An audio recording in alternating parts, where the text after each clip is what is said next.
Okay, I gotta be honest here. Reviewing inventory-based adventure games is kinda hard. Not because a game may be difficult, but because the last thing you want to do is spoil the game for the people watching your review.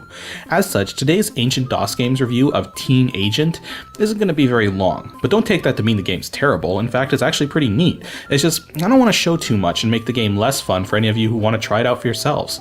Suffice to say, it's a very linear, but satisfying game, and we'll go into a few details, but first, let's check out the game stats.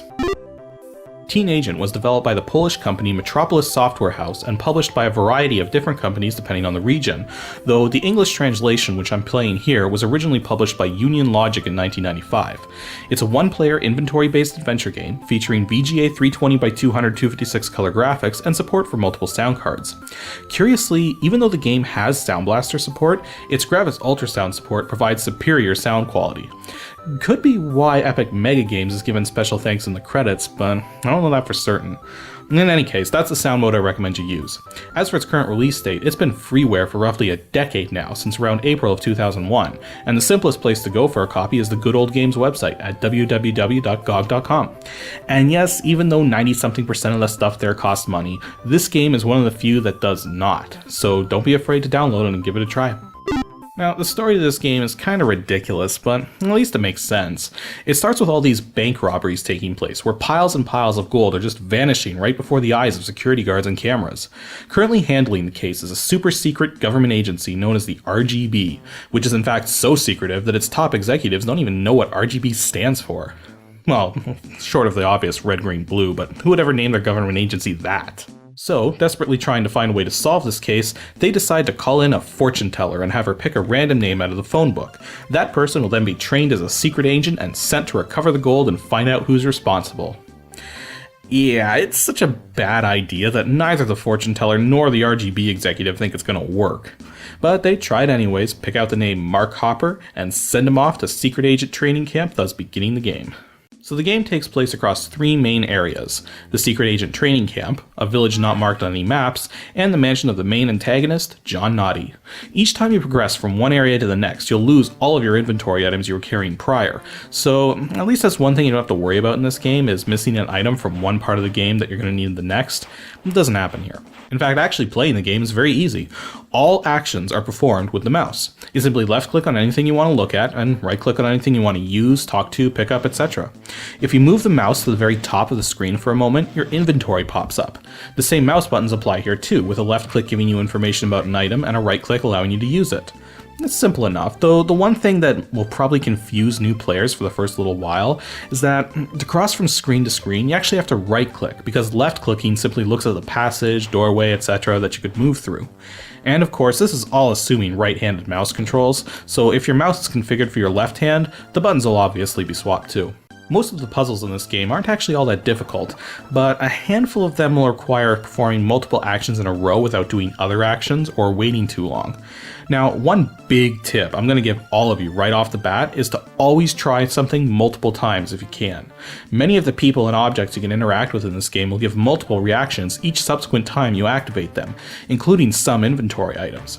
And there's no instant deaths or logic errors that will prevent you from getting any further, so if you ever find yourself stumped, just activate everything you've already interacted with or try combining some items together. Yes, this is one of those games where you're going to end up combining a lot of items together as you go.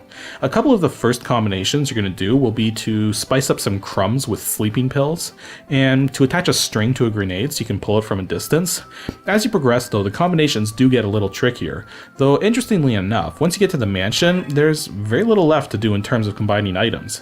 Instead, the further you progress, the more observant you're going to have to be.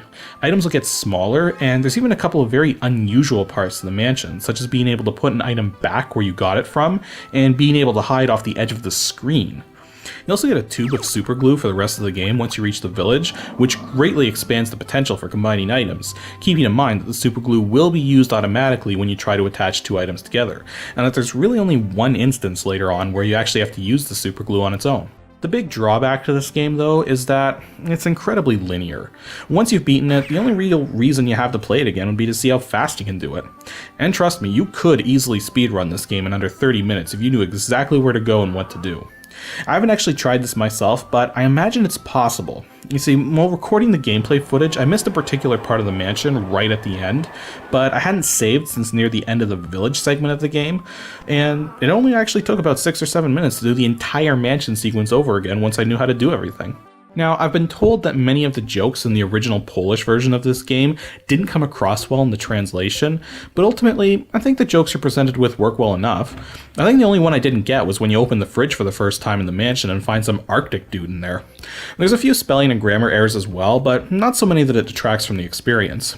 Overall, there's a lot of subtlety and pop culture references in the humor, so there's kind of like a certain age range of people who will really get this game, and everyone else really isn't going to be laughing as much. All that said though, Teen Agent ultimately boils down to a simple adventure gaming experience, and it's worth a try at least once, even if you're not really into these kind of games. Setting it up in DOSBox is fairly simple, except that if you set the cycles count to auto or max, the mouse cursor will leave garbage behind. So I recommend a fixed cycles count. I find 10,000 works perfectly. Also, make sure you run the sound configuration utility for the game before you run the game itself, otherwise it may crash when you try to start it up. Anywho, that's all for this episode of Ancient DOS Games. As I said, it wasn't going to be a long one, but make sure you stay tuned for episode 42. And no, I'm not giving any hints for it this time around. It's the 42nd episode of Ancient DOS Games. You don't need a hint. Just trust your instincts and send your guess to ADG at pixelships.com. I assure you, several people will get it right without a hint, and you can see for yourself when you tune in next Saturday.